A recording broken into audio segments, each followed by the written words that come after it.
So the ASD perspective on high school. So for this section, I contacted Jeanette Purkis, who is a ASD advocate, and she speaks very candidly and insightfully about her experiences through the high school system and more broadly in the education system in Australia. I'll put a link to a whole number of things she's written and produced on the topic if you want to have a bit of a further read about them there. These are her core ideas that she would like to have been able to communicate to high school teachers if she had gone back in time, or in her current role as an ASD advocate. I'm passing them on to you. So firstly, change and transition are the most tricky things. As I said earlier in the piece, transitioning from primary school to high school is one of the most difficult, and in a high school setting, changing from class to class, teacher to teacher, year to year, subject to subject is also challenging. So perfectionism is a big thing. So earlier when I referenced incomplete work, unfinished work, or work that was lost, one of the explanations for that could quite often be perfectionism. So the student with ASD feels that the work they've produced is not of a high enough standard, so rather than submit it, they'll simply throw it away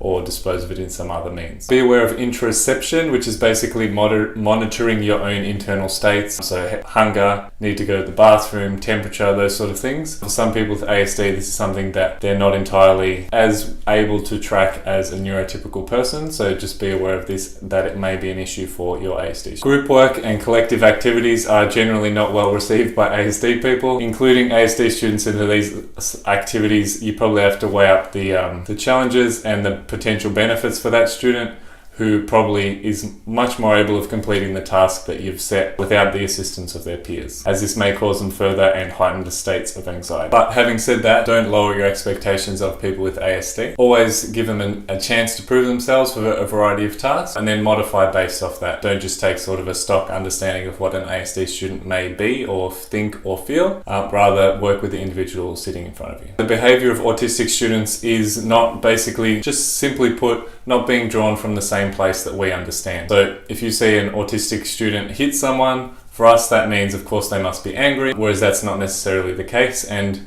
that's why it's really important, in my opinion, to observe the student and try and understand the causes and the reasons behind the behaviour, because they're not inherently the same as for us. Not all ASD people are geniuses, and not all of them are interested in STEM subjects. Sort of a generalisation I made earlier to science and mathematics being a strength. Quite often that's not the case, and a range of different subjects can be strong for any individual student, as is the case for any ASD student. Just keep in mind, some ASD students will be incredibly intelligent, but as they have a spiky profile, that will not necessarily be manifested or entirely clear for you in your subject. So the student who is face down on their desk in your class may be the top of the class in another school setting or another class.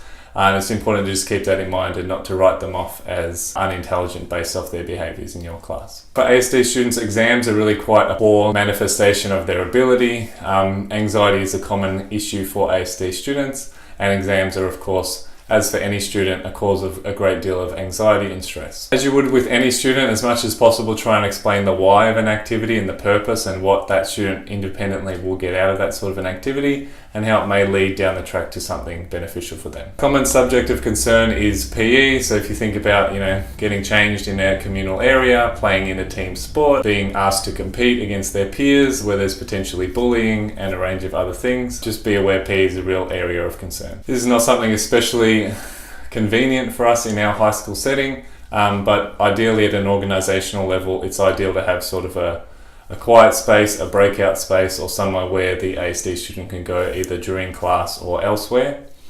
Quite often the ASD students in a high school will find these spaces automatically, whether it's the library or a coding club or those sort of things where there's a quiet space for them to be by themselves. But if you have a student who has behavioural issues or sensory issues, whenever possible, it would be ideal for them to have a place to go to sort of calm down and get their sensitivity down out of a heightened state, so they can then return to class and continue learning. The last thing I'll say is just that anxiety is a very important and significant thing for ASD people. As Professor Mark Stokes said, he describes intelligence as the ability to interrogate your own thoughts and feelings. And I'm probably paraphrasing him poorly here, but he said that essentially ASD people have less ability to analyse and assess their own body states and their own intellectual and mental states. And what this means is that there is less make-up, less fix-up time. So if you think of perhaps the most embarrassing moment of your life, when you tried to talk to that girl or that boy, you did that speech where you couldn't talk, and then consider the possibility that you might have to do that event again, but without being able to make significant changes to what your previous performance, and being able to build on that and make a development from there. You may get some idea as to why ASD people have a heightened state of anxiety throughout their lives.